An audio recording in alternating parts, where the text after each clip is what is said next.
rest within you.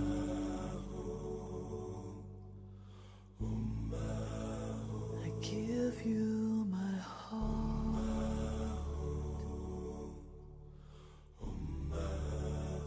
I see your mind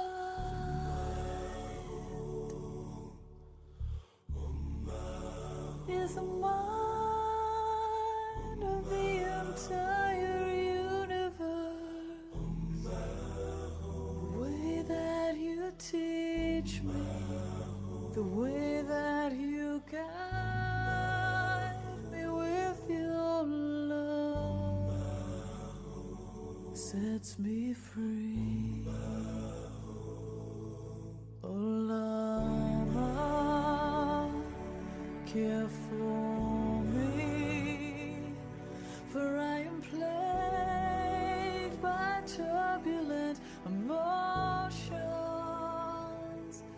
Protect me, and from the center of my heart rise up compassionate Lama, my only refuge.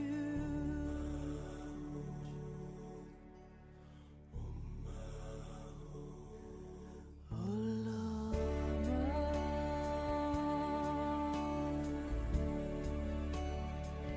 without you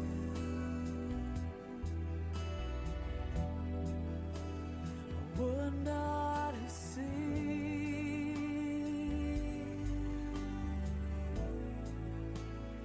my true mind.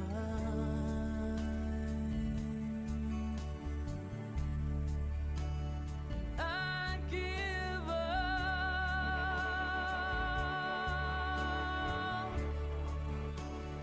everything to you, for I believe that you will never give up on me. Would you? Oh, Lama, care for me, for I am plagued by turbulent emotions. Protect me, and from the center of my heart rise up compassionate Lama, my only refuge.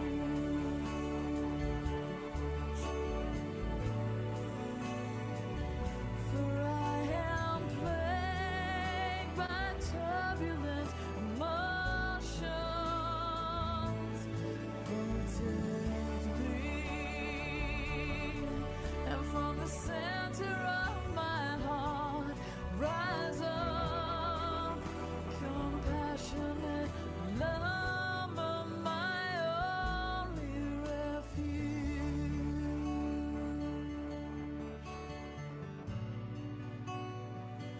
Rise up compassionate Lama, my only refuge.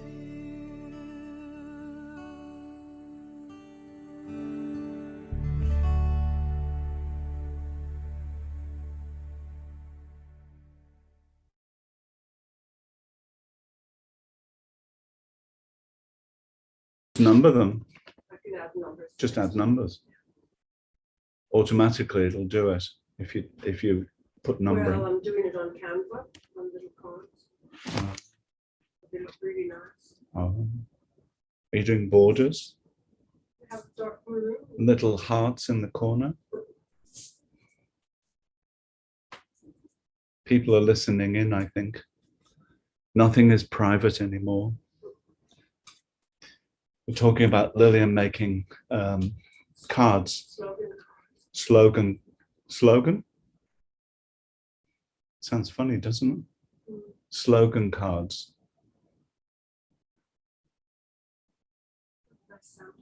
No, doesn't sound good at all, Lillian. something cards, slogan cards, reminder cards.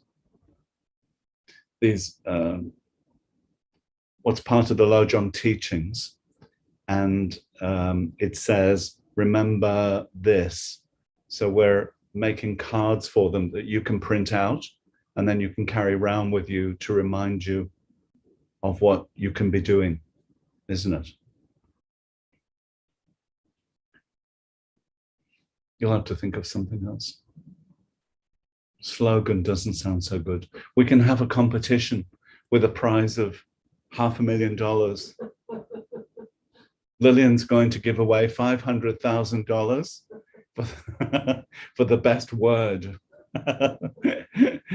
That's not true. And don't be inundating Lillian with all your pleas for $500,000. But you can send a word. Okay, we're going to start with the prayers.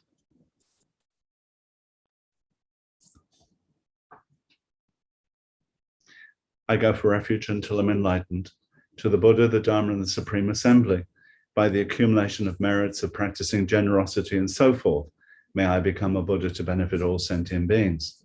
I go for refuge until I'm enlightened, to the Buddha, the Dharma, and the Supreme Assembly. By the accumulation of merits of practicing generosity and so forth, may I become a Buddha to benefit all sentient beings. I go for refuge until I'm enlightened, to the Buddha, the Dharma, and the Supreme Assembly.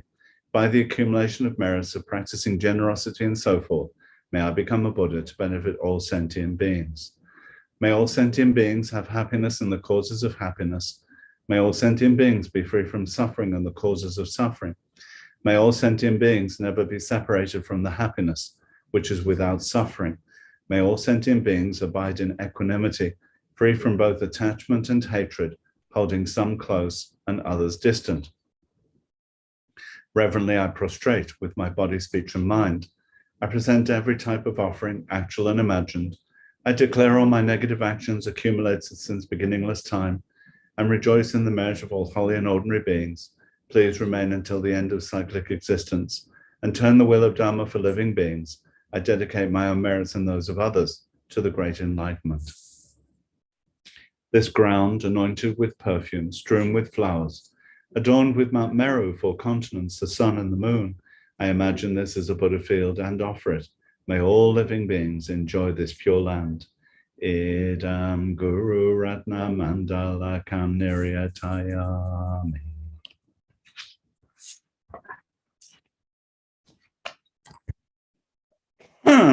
Excuse me. So, 7 points of mind training by Geshe Chikawa, Yeshi Dorji. Point number 1, the preliminaries. We should remember precious human rebirth, impermanence, and death.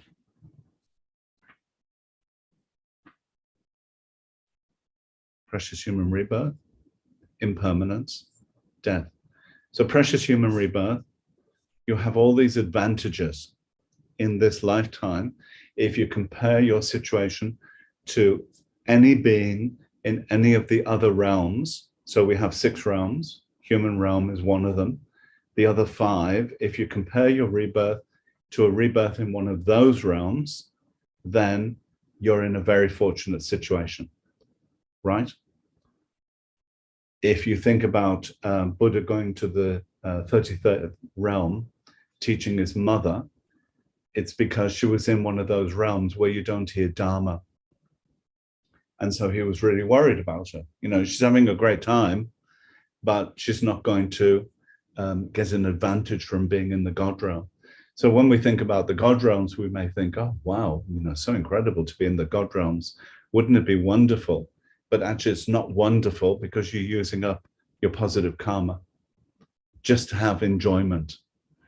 Similar in a way to the human realm, where you could be just shopping. You know, we can do that, especially now, online. We can shop. So you could shop and think, oh, you know, life's really good because you spend a lot of time shopping or you know, the things connected with pleasure, then you could spend a lot of time on that and not so much on the Dharma. So again, you'd be using up your positive karma to get a lot of pleasure, a lot of, it's not happiness, but it's something that's conditioned.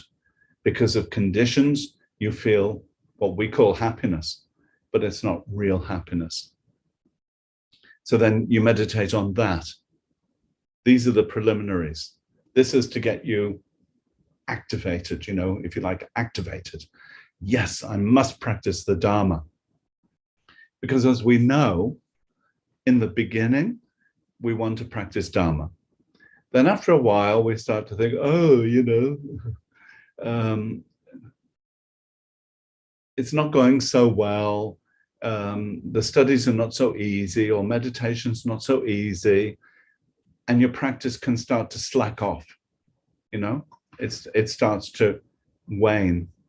And this is my concern, is you get a lot of people who are very interested in Dharma, and then after a while, they just don't know what Dharma's about. Because I think a lot of people can see it as a subject to be studied, as opposed to something to put into practice. So if you think about, all I'm thinking about at the moment is this dog who's wandering left, right, and center. Tashi, I think you can go. First of all, I'll show you my dog. Bring my dog here. It's just too much. If she bites you, don't worry. Look at the size of her. She's turned into a gargantua. Say hello to everybody. Good evening. Good evening, everybody. Hello. Oh, poor little baby. Yes, I know. Yes. Om Mani Padme Hum. All right, now you can go. It's so hot. So just like, you know, then you think to be a dog with all that hair, not so easy. So she's sort of, she's going here, going here, going here, trying to find that pleasure. Can't find that pleasure from, if she could find the refrigerator, she'd climb into the refrigerator, I'm telling you. So the animal realm, they have the heat like we do, but they don't have AC, they don't have fans, they don't have ways of alleviating the heat and the cold, so they suffer. They particularly have fear. So this is a realm that you can check, you can watch, you know, the birds, cat, dog, you know, these sort of things. You can check and you can think, well, I easily could have been reborn into that realm, but I'm not. I've got all these advantages. So you have to keep meditating on these advantages so that you wake up with this feeling of gratitude. How many of us don't really have gratitude for being a human? Well, the 7 billion of us, you know, this is the way it is. But I think we need that post-it next to the bed. Precious human rebirth, impermanence, time's passing, time's passing. And then death is coming, of course, any moment. And we've seen with COVID, you know, we become a bit complacent. We think, okay, I'm planning, I'm planning my life. So I'll live until I'm 80 or I'll live till I'm 100, whatever it is. And so you tend to plan out your life. Maybe, you know, when I'm 60, 65, I can retire and then I'll have some money and then I can practice Dharma. But actually it doesn't work that way. When you get to 60, 65, you can have so much pain and suffering, it's difficult to practice Dharma. So the time to practice Dharma is really now, not later when you think you can practice. It's to do it now. The difficulty is, how do you practice? If you see it as, what's an example? Riding a bicycle and being on a trapeze. Now you think I'm going crazy. If you try to think of doing those two things at the same time, you'll think it's impossible. Trapeze and bicycle, right? But it's not like that. It's that the Dharma is something to put into practice, but you need the skill to be able to put it into practice. You need to know the Dharma in order to put it into practice. You know, you can't have a difficult situation and then think, okay, stop, where's the book? And page 42, and then you read about it. You know, life is not like that, is it? When you're in the office and the boss is shouting at you, something goes wrong, you're having problems with your partner, your children, life, whatever. We need to have some training before the difficulty arises, rather than you flip through the book, you don't really know it very well, and then the difficulties happen, and the Dharma goes out the window, and we go back to the previous habits, which is what our parents taught us, you know, what our, I was thinking society, but, you know, sort of smaller than that, really, the family, your friends around you, how they behave really molds who and what you are, isn't it? They're the conditions for certain parts of your personality to appear. Causes and conditions.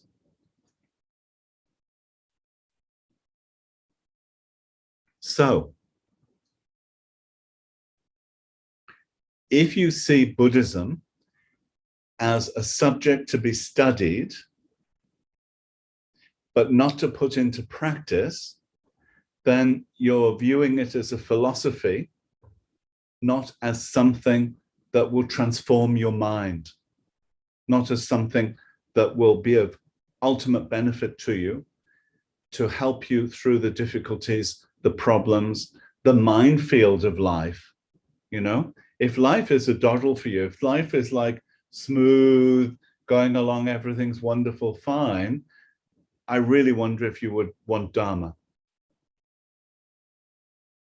Isn't it? If you were, I'm just thinking, I guess it's a donut. If you were sitting in a donut, one of these inflatable rings in the river, and the river's just carrying you along, and you're just sitting there and looking at the view and going along, then I really wonder whether you would want Dharma.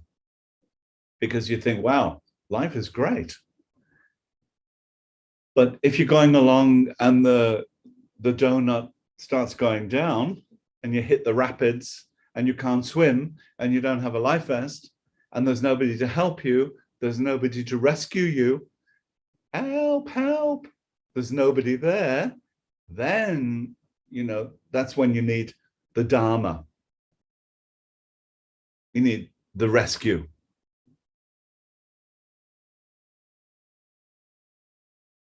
So I think many people come into Dharma, or most people come into Dharma because of the suffering, the first noble truth of suffering.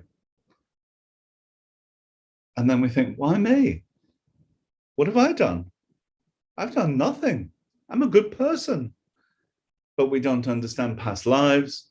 We don't understand these karmic imprints, which we've received from past lives that we're experiencing now, as opposed to thinking that I've created these imprints now and I'm experiencing it now. So Dharma gives you a deeper understanding of karma, rebirths, life after life after life. Are you doing things just for this life, or are you doing things for future lives? Which is greater, just this life or future lives? That puts things into perspective. Short-term gain or long-term gain, right? So, you know, maybe you miss out on the party. Maybe you miss out on something now, but you're missing out in order to have that longer term gain, future lives, and the happiness of future lives, and the enlightenment of future lives, in future lives, to be enlightened in order to benefit countless sentient beings. So precious human rebirth, impermanence, time is passing. And in that passing of time, remember, birth, aging is happening, sickness inevitably will happen, and death inevitably will happen. So these are our future, what is coming, but we don't know when it's coming. You don't have a date for your death. You have a date for your birth, but you don't have a date for your death. So you can't say, you know, on this particular date, I'll be dead. So therefore I have 22 years, 40 years, 1 year, whatever. You can't say. So you need to behave every day as if today is your last day. I know some people think this is really gloom and doom, Buddhist gloom and doom. But it's a very practical, energizing thing to do if you do it in the right way. If you do it in the wrong way, you could get incredibly depressed. You wake up every morning, only one more day to go. You know, you could be really depressed. But if you take it in the right way, then if I only have today, how would I maximize what I have, the benefit that I can be today? What can I do today to help others?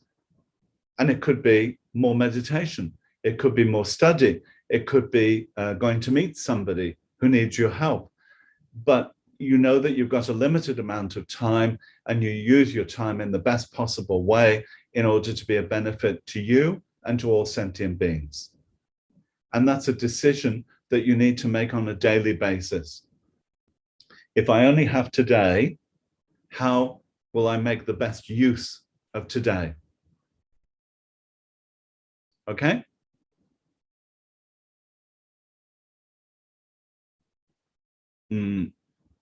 So these are the preliminaries. I'm not going to talk about all of them because they're in the Lam Rim, but I think it's really important to reaffirm the preliminaries. Because if you don't, when it comes to Lojong, it starts to go a bit wrong. Because Lojong is tough.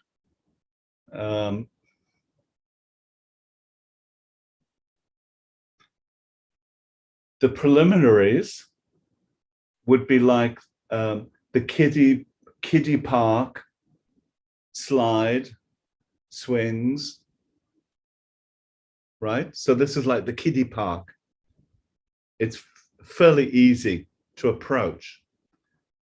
Lojong is like joining the SAS or the Marines. You've got a knife. You got a knife in your teeth and you're ready to go, you know, with your camouflage kit on.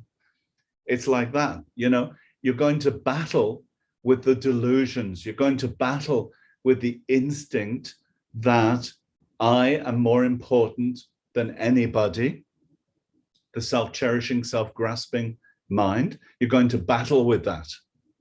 And how do you battle in the best possible way? In the ordinary world, we talk about we go to war, right? In the Buddhist way, we often do things in the opposite way.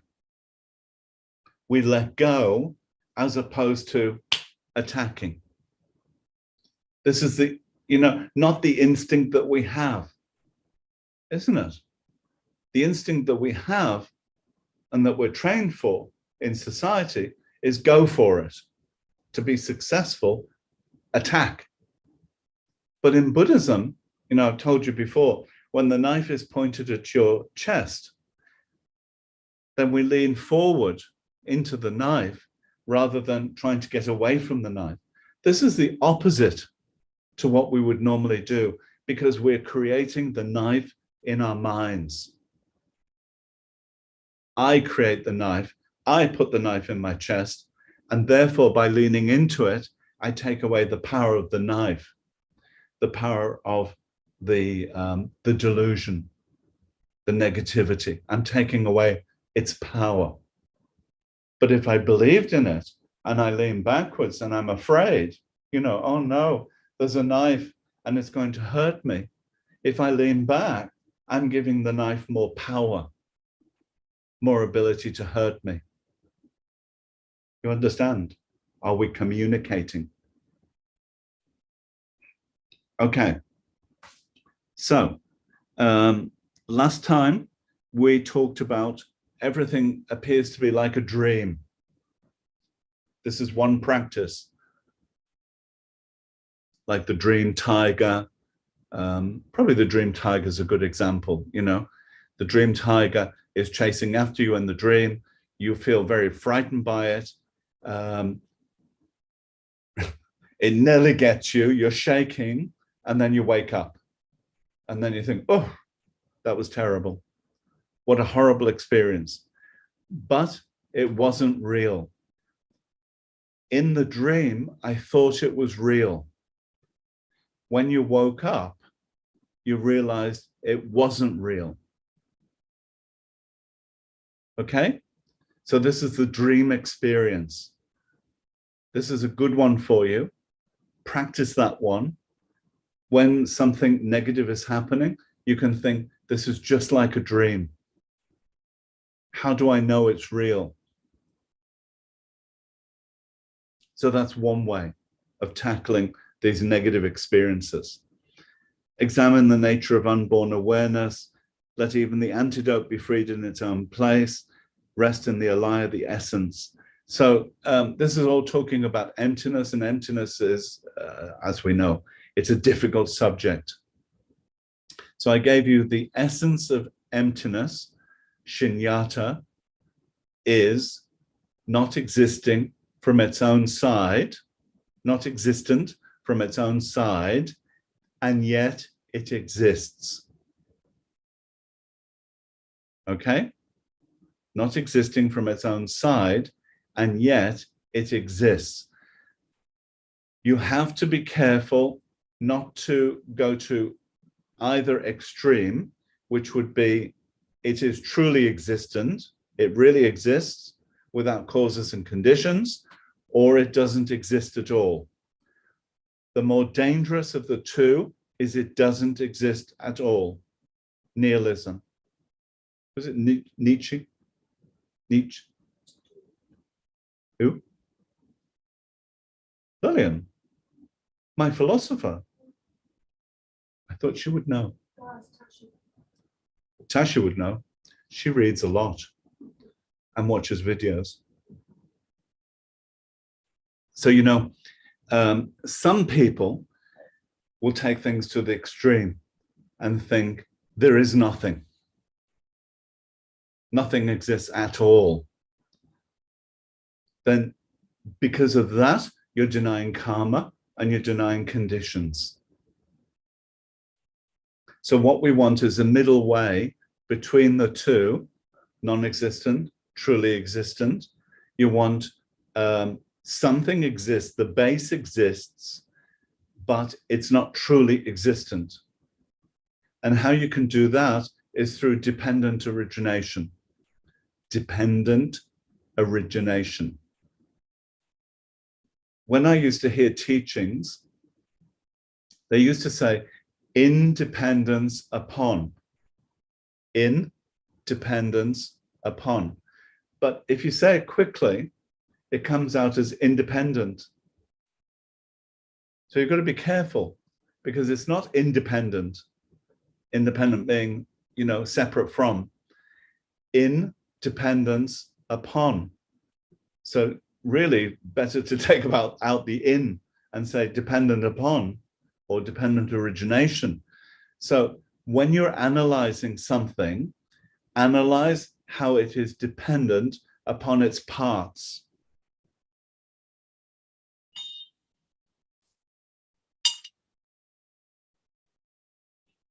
you have the bell. So actually, not so many parts. You could take this off, or you could take this off, or this off. You could take all that off, that top part, but it would still be a bell because it's got this part. But if you take this part, that part out, that they call it the clacker, isn't it? The clacker. If you take that out, there's no bell. So quite quickly, if we just took one part out, it depends upon this and this in order to be labeled a bell. Then books, computers, tables. If you start to take the parts, take them apart, separate them, what you're looking for is something that exists separate from the basis, the base. So when you're looking at bell, if there was something really existent as a bell, even when you separate all the parts, you would still recognize it as a bell. So this is something very subtle. It's very refined, and it sounds very easy, but in actual fact, it's as if our instincts are battling against us doing this. And that's why we don't have realization of emptiness. It's the instinct is saying, no, this is not true. I know what's true. And what's true for us is what's conventional, the conventional truth of the book, the computer, the bell. We understand the conventional truth because we're always working at the conventional level. And we need that feeling of it being existent, it being true, in order to respond to it, in order to use it, in order to buy it, in order to own it. We have to view it in a certain way, as if we're giving some sort of quality to it, but that quality doesn't exist. And yet we think that quality exists. So this is something mental. I'm not saying mental as in crazy, something we're doing with our mind, that we're projecting quality onto the object more than exists, more than exists.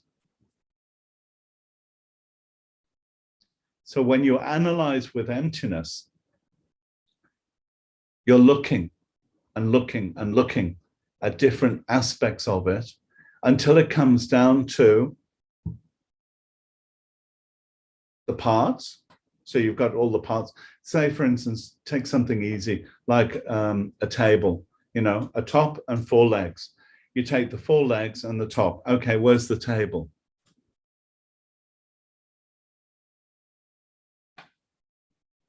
I understand there's no functioning table, but there's a potential of a table. Still, my mind is saying, I can see the table, right? Still, I want to believe there's a table there because in my mind, there's tableness. Something being projected from my mind that's clinging and grasping to the idea of a table, even when I've destructed the table. So you think, who cares? What difference does this make? How's this going to get me to enlightenment? Thinking about the table and tableness and the 4 parts, and who cares? But for some people, it's easier to look at phenomena and to deconstruct it, to take it apart and understand what we're doing with our mind. And some people need to look at the friend, the enemy, the stranger, and understand how we're constructing the friend, constructing the enemy, and constructing the stranger, and we need to deconstruct them. Where does your samsara come from? You have constructed these three in your mind.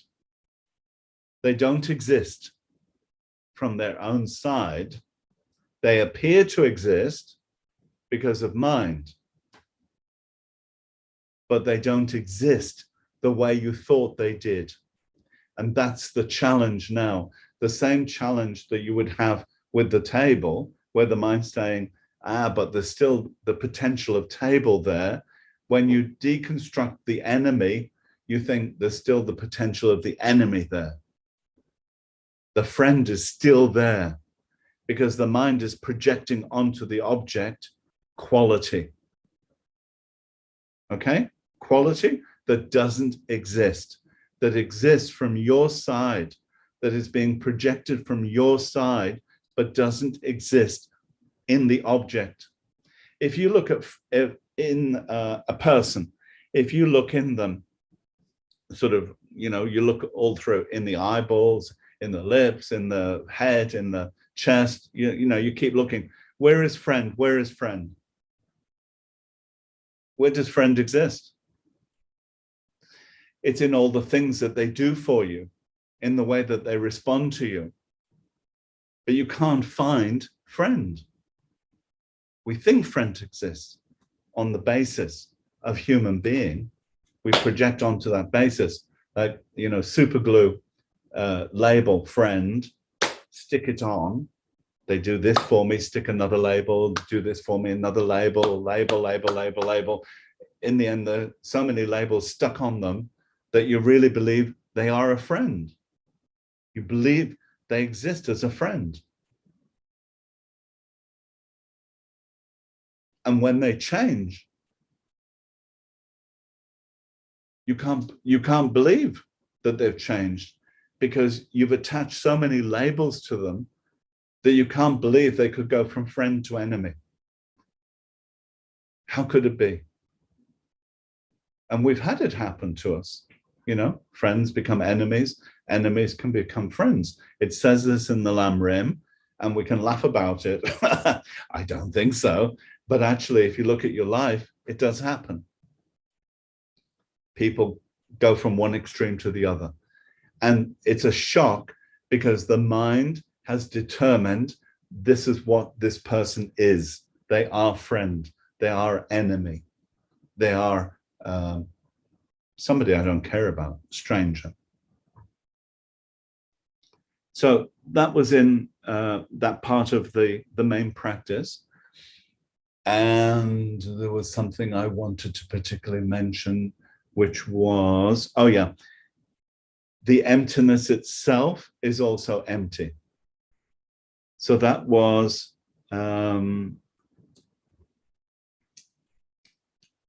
let even the antidote be freed in its own place. So what it's saying is, now you believe in emptiness, so you're analyzing everything from the perspective of emptiness, and even emptiness is empty. Because you start to think, if emptiness really exists, if everything is empty, then emptiness must really exist. But if emptiness really existed, then there'd be no causes and conditions for emptiness. So even emptiness is empty. Emptiness is empty of inherent existence. Emptiness cannot be inherently existent.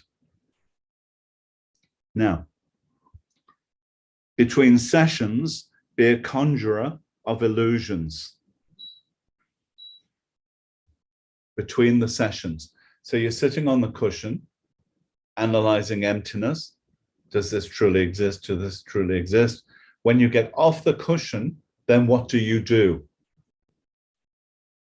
In the past, there were supposed to be these conjurers.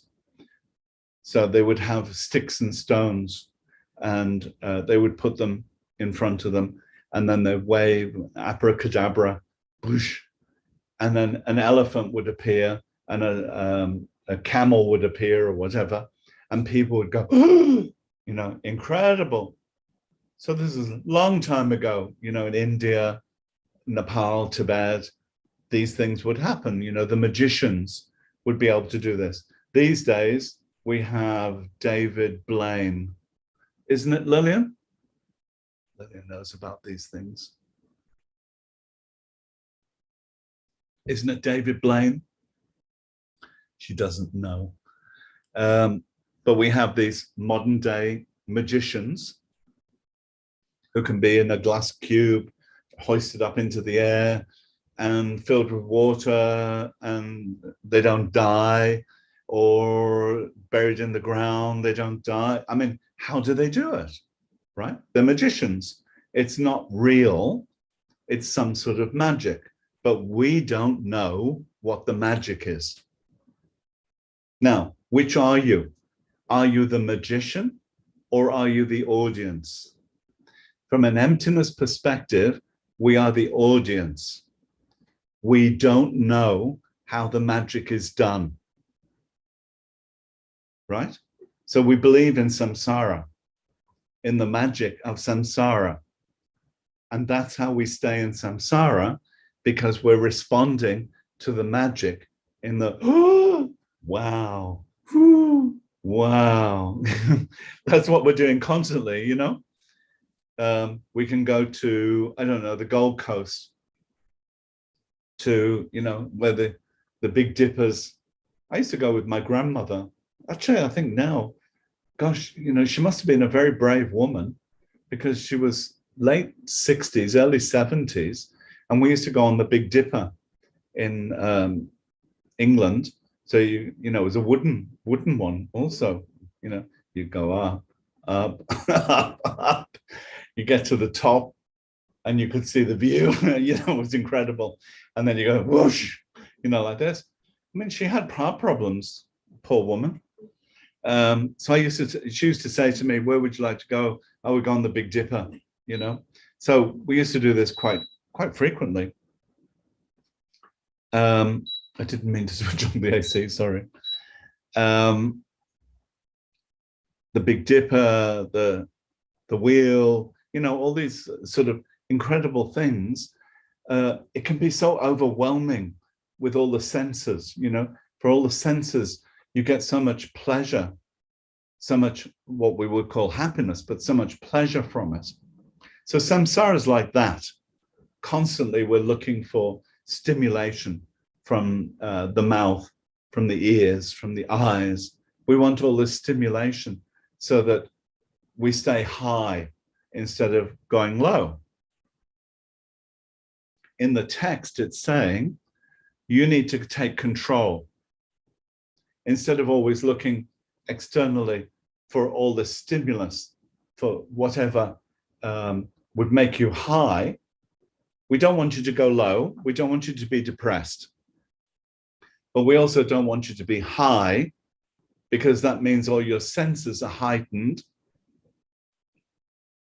Depressed, all your senses are subdued. We want you somewhere in the middle, so that you know what the trick is. You know what the magic is.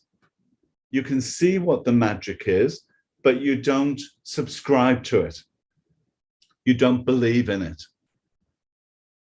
You can see the stones, right?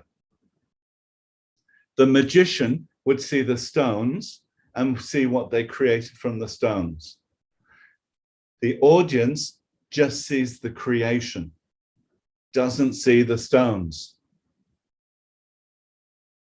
You understand? We need to be like the magician. We need to see how the trick is performed, how things are performed, how things are created. Out of karma and delusion, something is created. We need to know that, so that we are like the magician. We are not the audience. So in between the sessions, understand that, like the magician, there are causes and conditions, things are created, and things can be destroyed, and it's all in accordance with karma and delusion, right? Then it brings us to, and by the way, why all this is important, and I was thinking about this all day is, and I nearly forgot to tell you, why this is important is because when you come to Tonglen, breathing in and breathing out, the suffering and the happiness, if you don't understand something about emptiness, a little bit about the philosophy, if you don't understand that, then how can you breathe it in and how can you breathe it out? You want to breathe in the suffering, into the suffering. You want to destroy the suffering, and you want to breathe out and give back the happiness. How could you do that if you think suffering really exists and happiness really exists, and therefore it can't exist on the breath, and it can't be destroyed, and it can't be created because it just exists? It's truly existent. You know, when we use that word truly, it means existing from its own side, not caused, but it really exists. And you might think, but I don't think like that. But often deep down, there's some instinct to believe in it, some habit to grasp onto happiness as if it really exists. And that's contradictory to Dharma. So this is why we need to have so many discussions and so many teachings and meditate so much. We need to do so many things from different perspectives so that we can wake up. We can wake up out of samsara. Otherwise, we're stuck in the mud of samsara, saying, I really don't want to be in samsara, but I'm in the mud of samsara, and I don't know how to get out of it. First of all, we need to see the exit. We need to know how to get out. And then we need to know the method to get out. And the method is not lifting the feet out of the mud. It's actually lifting the mind out of the mud. It's the mind that put us in the mud. If we realize what to do, then the mind could say to the feet, lighter, lighter, lighter, and we could start floating out of the mud. But instead we get heavier and heavier and heavier, and we think problem, problem, problem, and we go deeper and deeper and deeper into the mud. We create the mud. We create the heaviness. We put our feet in it, and we hold ourselves there, and then we call this samsara. And then we say, why is this happening to me? It's not fair. So Dharma is to take away the drama. Right? If you live in the drama of samsara, then from that response all the time, that instinct to respond from the poisons, from the attachment, the desire, the ignorance, the hatred, from that habit to respond, then that habit gives you karma.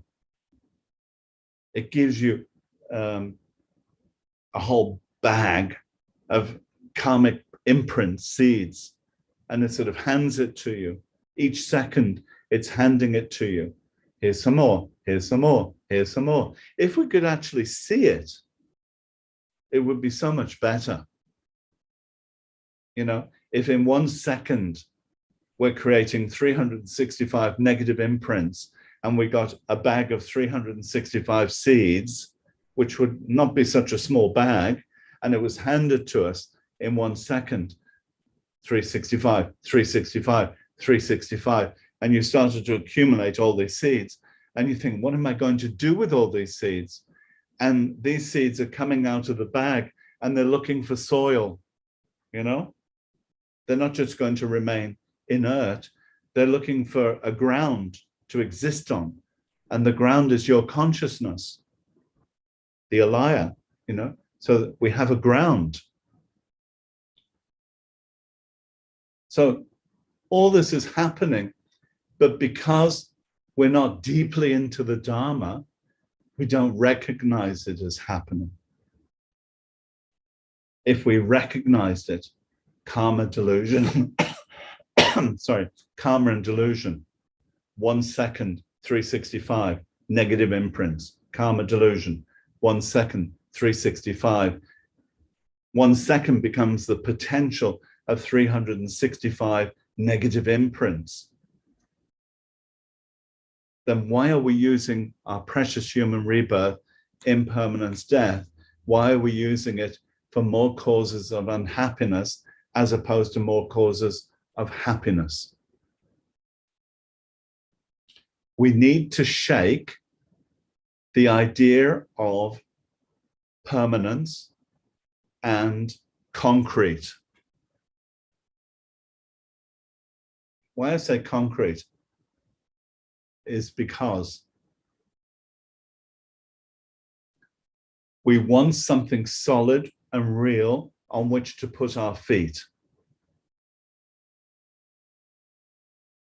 When you think about samsara, it doesn't feel good when the ground underneath you is shifting, is moving. And so we create concrete underneath our feet so that we can experience solid and real, and we feel more comfortable, but that's what keeps recreating karma and delusion. We need to allow the shifting as opposed to the solidity. So the samsaric mind will create concrete. As you enter the Dharma and you go along in the Dharma, you start to understand it's not concrete, it's shifting sands. As you go further into the Dharma, you realize there's no sand at all. There is no ground. There's groundlessness. But in the beginning, there's concrete. So you go through stages, mental stages of wanting solidity, wanting things to be concrete and real. And then we start to allow, to be a magician, to be a bit softer, to see things in a different way. This is what it's saying in this main practice. Start to allow yourself to see things in a different way, to understand the habits for what they are. Through the habituation, you keep recreating solidity. And that solidity is what you're reacting to.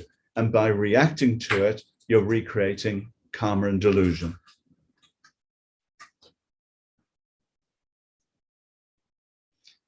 So that brought us to, what does it say? Train in the two, giving and taking, alternately. These two are to be mounted on the breath. So this is Tonglen. I've already taught Tonglen. You have, in the next one, it says 3 objects, 3 poisons, 3 sources of virtue. So 3 objects, friend, enemy, stranger. In your visualization, you've got friend. I prefer to do friend, neutral person, and then enemy in the visualization. I think this is easier. So 3 people, friend, neutral or stranger, friend, stranger, enemy. And then in the meditation, you're analyzing, how do they exist? Another question you could ask is, why do they exist? How do they exist? Why do they exist? In which way do they exist? So you're analyzing from different aspects the friend. Why is this a friend? Why is this an enemy? So the friend agreeing with me, helping me, giving me gifts, etc., etc. The enemy doesn't agree with me, the opposite. But where do those two come from? The stranger. every friend, every enemy started out as a stranger. So why do we not pay more attention to the stranger? Because we don't know the story, right? If you go to a supermarket, I remember once in Adelaide, I went to, I think it was Woolworths, and I was talking to a girl at the counter. You know, these days they go bing, bing, bing. You know, in the good old days, it was, you know, like this and like this, and used to take ages. But nowadays they just go like this, boom, boom, boom, you know, like that. So I'm just standing there, and she's doing the, you know, another one, another one, another one, and we're chatting.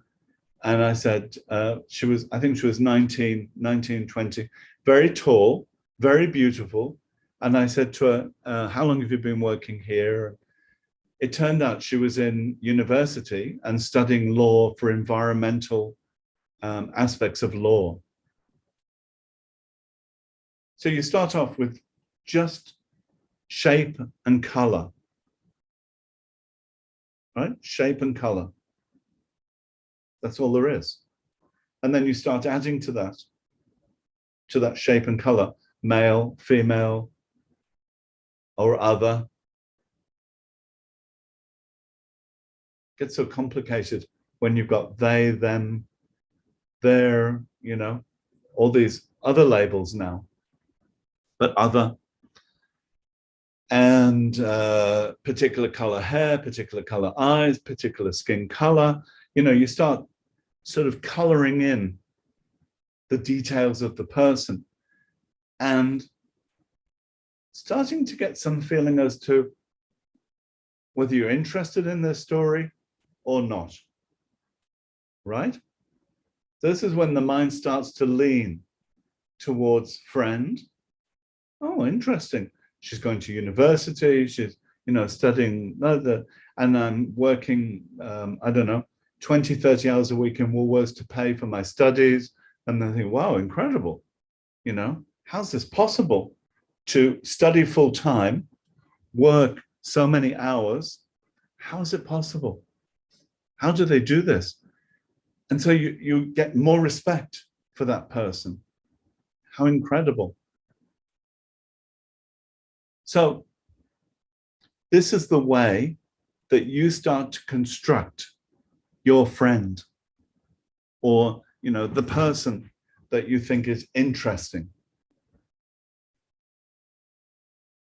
But if that person was saying contradictory things to what you believe in,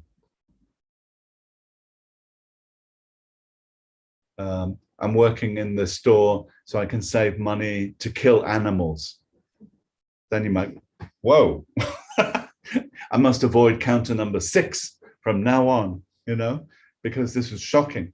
As a Buddhist, then this would be something that would really hurt you, right? Immediately, you say, wow, that's too much. That's how it goes with this friend and enemy. You start with the stranger, and the story starts to build and heads towards friend or enemy. Does the friend or enemy truly exist from their own side? That's where we came from with the emptiness instructions. If you forget the emptiness instructions, then you think friend really exists, enemy really exists, and it's not changeable. We're stuck with it the way it is. And that's when it talks about, if you understand emptiness, then you can think about 3 objects, friend, enemy, stranger, 3 poisons. So we have desire attachment or desirous attachment. We have ignorance. And we have aversion. Aversion, anger, hatred. Unfortunately, in the English language, we have a limitation on words. So, you know, in Tibetan, you can use one word which has, say, 15 meanings. But in English, we have to use sometimes more words in order to get the actual meaning. So desirous attachment is a good one. You know, the mind has desire and it moves towards the object, but it also wants to attach to the object.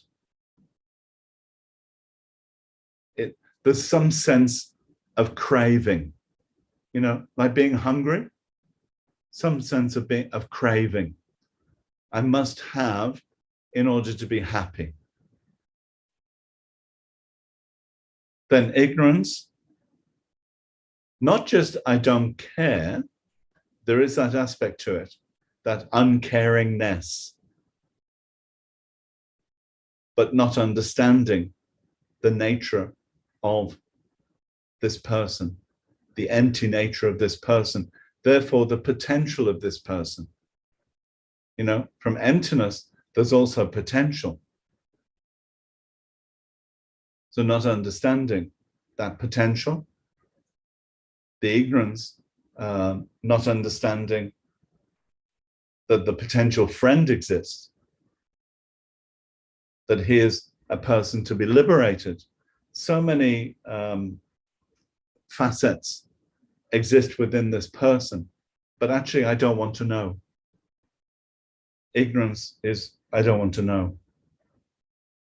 I'm blocking, isn't it? I'm maintaining a very small box of awareness because I go to the supermarket, I just want to pay for my shopping and I want to go. I'm busy. You know, I don't want to know your story. Don't tell me. And then the enemy, I don't want to know your story at all. You know, don't tell me anything about yourself because I just don't like you. Why don't I like you? Because you don't give me what I want. You're not fulfilling my happiness, my desire. You're contradicting me. But this is a very good lesson. This is a very good person who will teach you patience, compassion, love. The enemy is very good for you. The friend may cause a lot of problems for you by stroking your ego, can cause a lot of problems for you. So try to see the friend in a different light, try to see the enemy in a different light, and try to be more interested in the beings, not just human, but in the beings that you don't know. If you're a dog person, start to look at cats. If you're a cat person, start to look at dogs. If you're a dog and cat person, start to look at birds.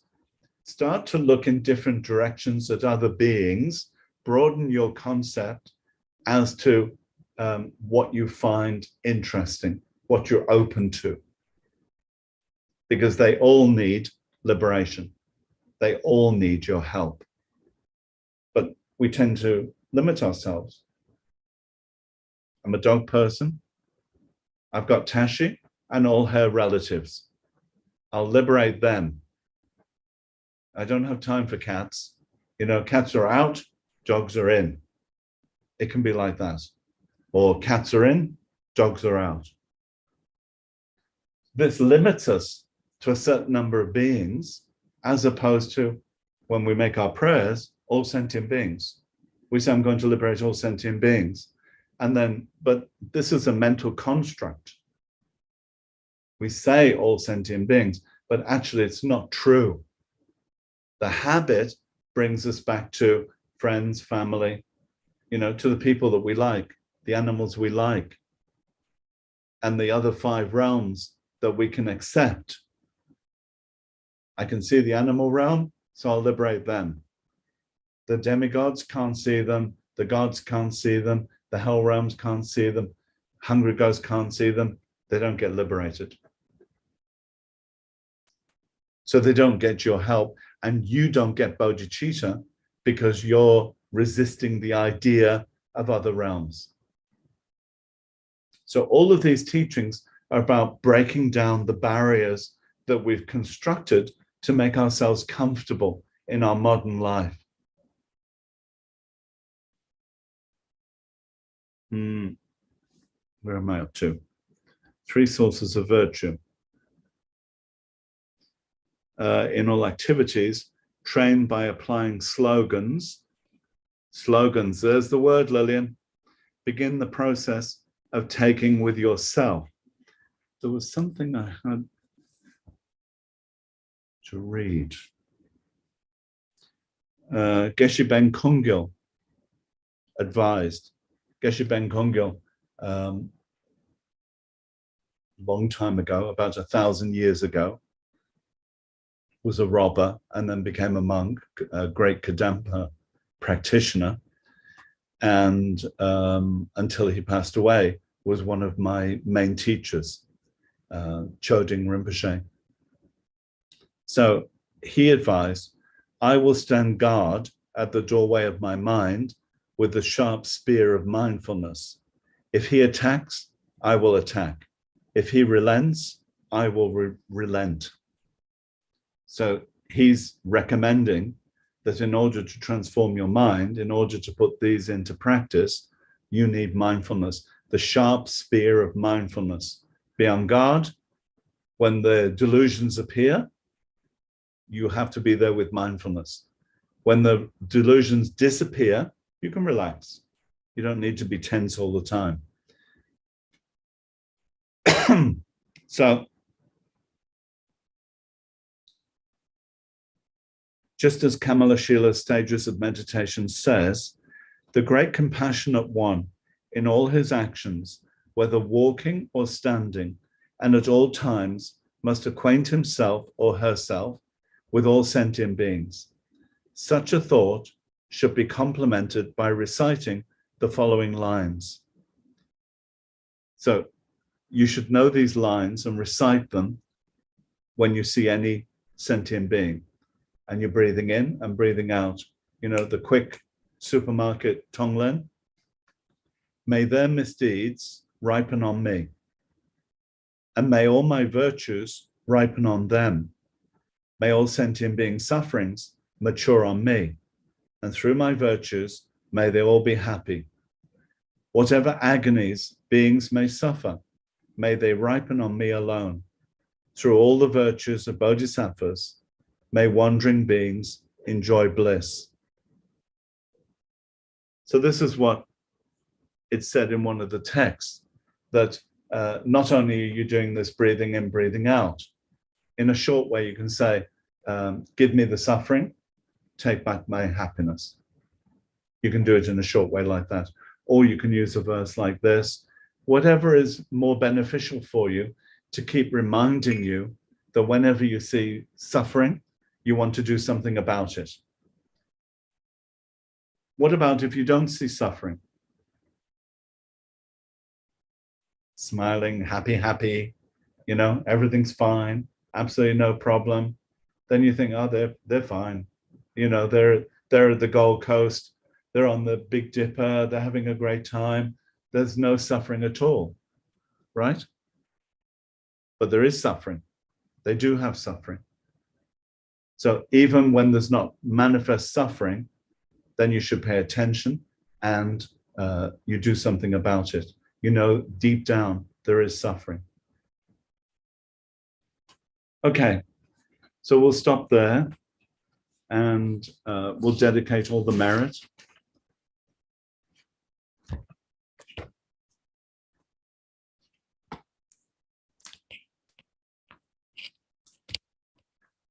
I think we just go to Shantideva beyond.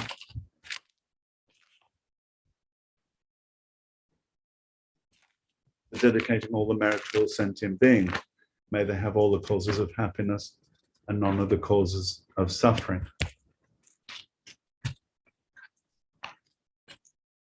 May all beings everywhere, plagued by sufferings of body and mind, obtain a notion of happiness and joy by virtue of my merits.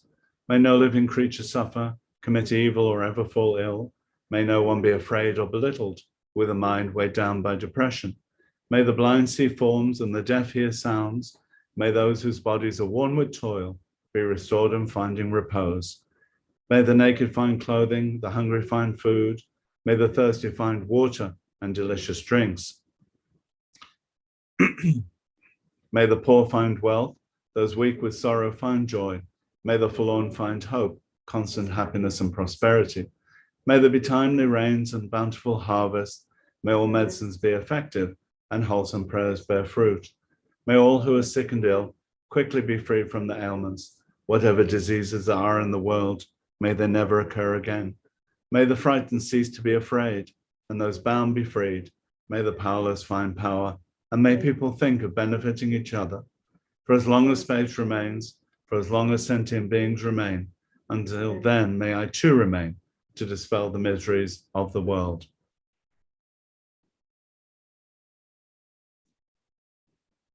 May beings everywhere, all interdependent, with needs and desires the same, avoidance of suffering and achieving nirvana, attain the state of full enlightenment. May we abandon all attachment, anger, and ignorance, leaving behind all sorrow and suffering. May our members and benefactors be successful in their activities to benefit sentient beings. May all supporters of VNOS be well and happy, free from illness, fear, and harm. Be strong and humble in our Dharma practice, united in compassion towards each other. May the organization always be nurtured with loving generosity, respect, and joy, and extend the Dharma to all who need it for the benefit of all sentient beings. May the spiritual teachers lead me on the sacred path, and all spiritual friends who practice it have long life. May I pacify completely all outer and inner hindrances. Grant such inspiration, I pray. May the lives of the venerable spiritual mentors be stable, and their virtuous actions spread in the 10 directions. May the light of Losang's teachings, dispelling the darkness of the beings in the 3 worlds, always increase. Wisdom, light up, true compassion. Source of Tara's Love maternal, Losang's doctrine, perfect holder, we request your life eternal, teacher, father, mother, guru. We entreat you live forever, guiding all to liberation, perfecting our minds forever. May your always skillful guidance and profound compassionate ways, shining Tara's light eternal, guiding to her Tathagata mind. Om Guru Vajradhara Samati Vijaya Sava Siddhi Hum. Om Tara Chitara Churi. Guru Samanti Vijaya Ayur Punye Janam Shim Kurye Soha.